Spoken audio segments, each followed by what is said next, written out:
जो कल पिछले वीडियो में अपन ने बात की थी प्रैक्टिकल के बारे में, जिसमें आपको मैंने थोड़ा सा सिलेबस के बारे में जानकारी दी थी। और आज अपन पढ़ेंगे जो पहला चैप्टर है मापनी का, उसके बारे में चर्चा करेंगे। मापनी के बारे में पढ़ेंगे कि मापनी क्या होती है। मापनी को इंग्लिश में स्केल बोलते हैं। तो सबसे पहले आती है मापनी की परिभाषा और उसका अर्थ, definition and meaning of scale. तो मापनी दूरियों का वह अनुपात है जिस पर किसी क्षेत्र को छोटा करके उसे मानचित्र के रूप में प्रदर्शित किया जाता है। इसी को अगर हम दूसरे शब्दों में बोलें तो दो दिए हुए बिंदुओं के बीच की मानचित्र पर मापी गई सीधी दूरी तथा उन्हीं दो बिंदुओं के बीच धरातल पर मापी गई सीधी दूरी के बीच के अनुपात को उस मानचित्र की मापनी कहा जाता है। अगर हम अपन इसको एक सूत्र में व्यक्त करें या लिखें तो कैसे लिखेंगे कि मानचित्र की मापनी बराबर दो बिंदुओं के बीच की दूरी मानचित्र पर बटा उन बिंदुओं के बीच की दूरी धरातल पर। ये उसकी परिभाषा हो जाएगी। इसको अगर अपन एक उदाहरण के माध्यम से प्रस्तुत करें तो मान लिया कि ए और बी कोई दो बिंदु हैं जिनकी मानचित्र व धरातल पर दूरी एक दूसरे से क्रमशः 1 सेंटीमीटर व 1 किलोमीटर है। मानचित्र पर दूरी तो कितनी है? 1 सेंटीमीटर है और धरातल पर वो 1 किलोमीटर है। तो इसको कैसे हम स्पष्ट करेंगे कि मानचित्र व धरातल पर मापी गई दूरियों में क्या हो गया? 1 तथा 1 लाख सेंटीमीटर का अनुपात है, क्योंकि जो 1 किलोमीटर है उसको अगर हम सेंटीमीटर में बदलें तो वो होता है 1 लाख सेंटीमीटर। तो धरातल पर दूरी कितनी है? 1 किलोमीटर बराबर मानचित्र पर कितनी है? 1 सेंटीमीटर और धरातल पर कितनी है? 1 लाख सेंटीमीटर। तो इसको हम लिखेंगे 1:1 लाख। अगर हमें मापनी लिखनी हो कि धरातल और मानचित्र की दूरी को कैसे प्रदर्शित करेंगे, 1 सेंटीमीटर बराबर 1 किलोमीटर, तो क्या हो जाएगा? 1:1 लाख सेंटीमीटर उस मानचित्र की मापनी हो जाएगी। ठीक है। अब आता है कि हमें मापनी की आवश्यकता, जो मापनी है उसकी आवश्यकता और महत्व क्या है। एक वास्तव में जो हमारा धरातल है इतना विशाल है, अगर हम इसके आकार के बराबर कोई मानचित्र बनाना चाहें तो असंभव है।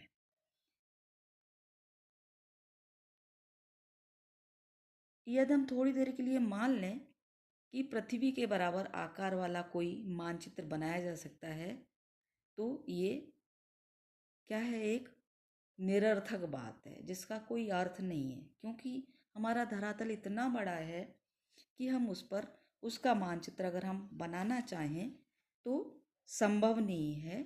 इसी के लिए, क्योंकि जो धरातल है वो हमारा, उसकी दूरी नापना संभव नहीं है, वास्तविक दूरी, क्योंकि धरातल ऊबड़ खाबड़ भी है, ऊंचा नीचा है, कहीं पहाड़ हैं, कहीं पर्वत हैं, कहीं पठार हैं, कहीं नदियां हैं, कहीं जंगल है। तो क्या है, इनको बनाना संभव नहीं है। इसीलिए क्या किया गया कि हमने मापनी की सहायता ली और उस मापनी की सहायता से हमने कोई भी मानचित्र है वो हम बना सकते हैं। किसी क्षेत्र का मानचित्र बनाने के लिए उपयुक्त मापनी का हम चयन करते हैं और उसको बनाने के लिए हम जो मापनी बनानी है उसके लिए हम क्या करेंगे? एक उपयुक्त मापनी का चयन करेंगे। तो मापनी पर मानचित्र पर मापनी व्यक्त करने के लिए कुछ विधियां हैं जिनकी सहायता से हम मापनी को व्यक्त कर सकते हैं। प्रत्येक मानचित्र पर उसकी मापनी का स्पष्ट उल्लेख करना आवश्यक है। कोई भी हम मापनी बनाते हैं जिससे कि जो देखने वाला हो या पढ़ने वाला हो वो देख कर ही समझ जाए कि धरातल और मानचित्र की वास्तविक दूरी क्या है, उसकी वो गणना कर सके। तो इसके लिए जो मानचित्र है उसकी मापनी को व्यक्त करने की 3 विधियां हैं: कथन विधि, निरूपक भिन्न विधि और आलेखी विधि। ठीक है, तो पहली आती है कथन विधि। इस विधि में किसी मानचित्र पर उसकी मापनी को शब्दों में लिख देते हैं। कथन विधि मीन्स कहने से ही, कहकर, जैसे 1 सेंटीमीटर बराबर 1 किलोमीटर या 1 इंच बराबर 1 मील। इनको हमने क्या किया, कथन विधि में क्या होता है, शाब्दिक विवेचन विधि भी इसको कहते हैं। सिर्फ हमने इसमें लिखा है, इसकी कोई गणना नहीं की है, तो ये कहलाएगी हमारी कथन विधि। यह मापनी व्यक्त करने की सबसे सरल विधि है और इसका प्रयोग बहुत सीमित है। इसके 2 कारण हैं। पहला कारण है कि इस विधि से व्यक्त मापनी को पढ़कर केवल वे ही व्यक्ति मानचित्र पर दूरियों की गणना कर सकते हैं जो रैखिक प्रणाली को समझते हैं। दूसरा है कि जिन मानचित्रों पर शब्दों में मापनी लिखी होती है उन मानचित्रों को उनके मूल आकारों से भिन्न आकारों में मुद्रित नहीं किया जा सकता। ऐसा करने पर मुद्रित मानचित्र की मापनी अशुद्ध हो जाएगी। ठीक है, दूसरी आती है निरूपक भिन्न विधि। धरातल पर मापी गई दूरियों के अनुपात को प्रदर्शित करने वाली भिन्न, जैसे 1:50,000 को निरूपक भिन्न या प्रदर्शक भिन्न कहते हैं। इंग्लिश में इसको शॉर्ट फॉर्म में बोलते हैं RF, और फुल फॉर्म है इसका रिप्रेजेंटेटिव फ्रैक्शन मेथड। इसी की सहायता से अभी हम जब अपन मापनी बनाएंगे तो उसमें RF की सहायता से ही बनाएंगे। इसमें 2 चीज़ें होती हैं, एक अंश होता है और एक हर होता है। किसी माप प्रणाली की समान इकाइयों में क्रमशः मानचित्र व धरातल पर मापी गई दूरियां प्रकट करते हैं। इस भिन्न में अंश का मान सदैव 1 रहता है और हर बदलता रहता है। उदाहरण के लिए अगर हम माने कि यदि किसी मानचित्र की निरूपक भिन्न है 1:50,000, तो इसका अर्थ क्या होगा कि मानचित्रों व धरातल की जो दूरियां हैं उनमें 1 तथा 50,000 का अनुपात है। फिर आता है आलेखी विधि। तीसरी विधि है जो वो आलेखी विधि है। इस विधि में निरूपक भिन्न के अनुसार ज्ञात की गई किसी लंबाई के बराबर मानचित्र पर एक रेखा खींचकर उसे प्राथमिक व गौण भागों में विभाजित कर देना तथा इन उपविभागों पर उनके द्वारा प्रदर्शित वास्तविक दूरियों के मान को लिख दिया जाता है। मूल आकार से भिन्न आकारों में मुद्रित किए जाने वाले मानचित्रों पर केवल इसी विधि के द्वारा मापनी व्यक्त की जाती है। आलेखी विधि से मानचित्र पर बनाई गई मापनियों के भेदों और उनकी रचना करने के ढंग को अलग अलग हैं, अलग अलग भेद हैं और उनकी रचना करने का जो ढंग है वो भी अलग है। अब आता है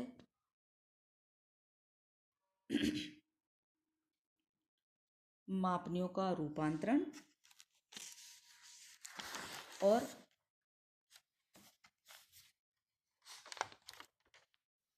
तो मानवीय जो मापनियां हैं उनका रूपांतरण कैसे करते हैं? कभी कभी साधारण कथन विधि से निरूपक भिन्न में अथवा निरूपक भिन्न से साधारण कथन में मापनी का रूपांतरण करने की भी आवश्यकता होती है। तो उसके लिए कुछ विधियां हैं। जैसे उदाहरण है कि साधारण कथन के द्वारा निम्नलिखित मापनियों का निरूपक भिन्नों में रूपांतरण कीजिए। तो मैंने आपको एक क्वेश्चन दिया और इसमें कहा कि 1 सेंटीमीटर बराबर 2 किलोमीटर। आप इसको निरूपक भिन्न में बदलें तो आप क्या करेंगे?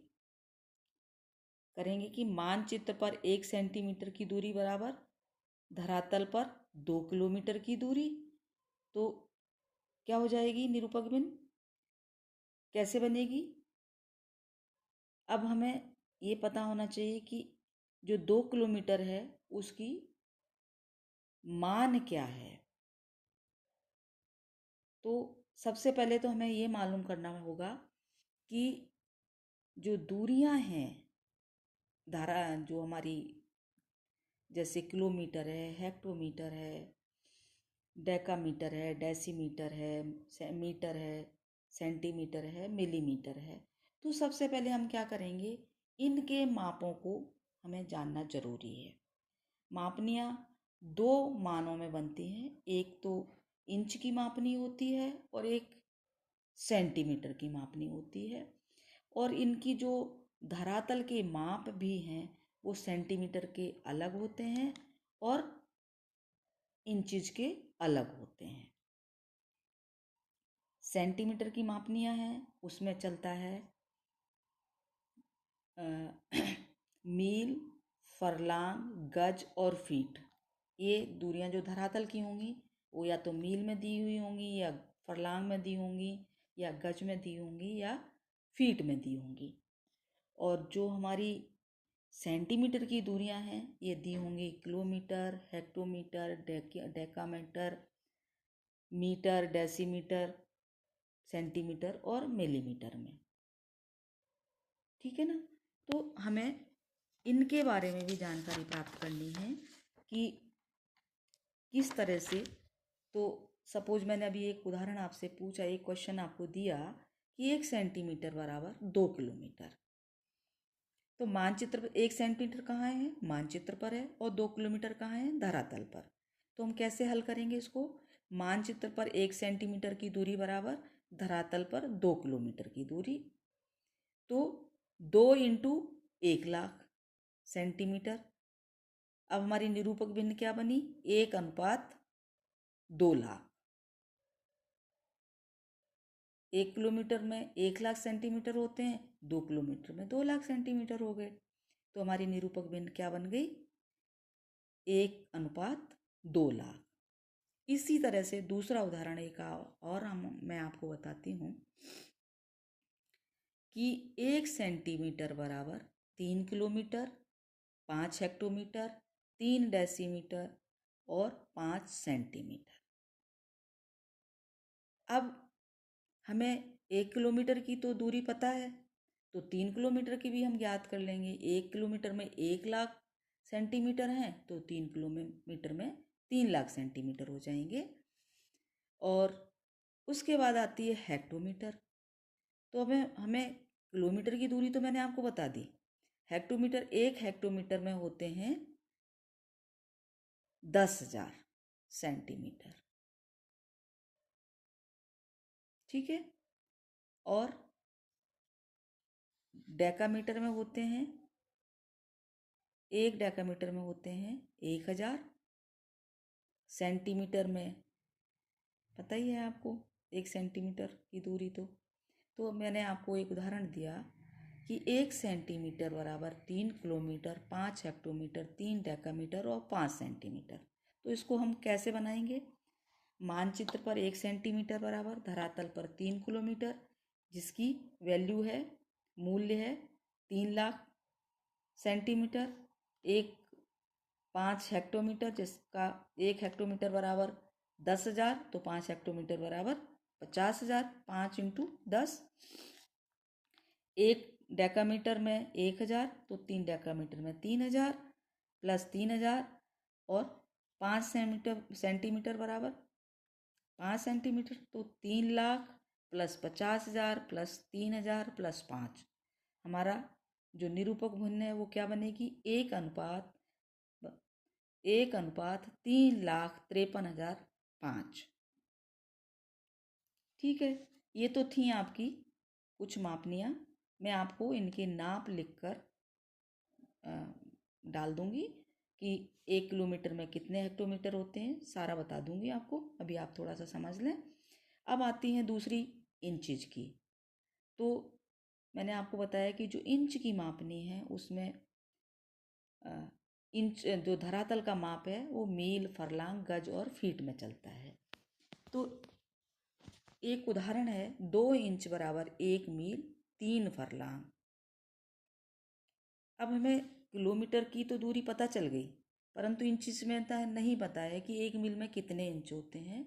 तो 1 मील में होते हैं 63,360 इंच। ठीक है, और 1 फरलांग में होते हैं 7,920 इंच। 1 गज में होते हैं 36 इंच और 1 फीट में होते हैं 12 इंच। ठीक है, तो 2 इंच बराबर 1 मील, 2 फरलांग, 40 गज और 1 फीट। इसको हमें निरूपक भिन्न बनानी है। इसकी तो हम कैसे बनाएंगे? 2 इंच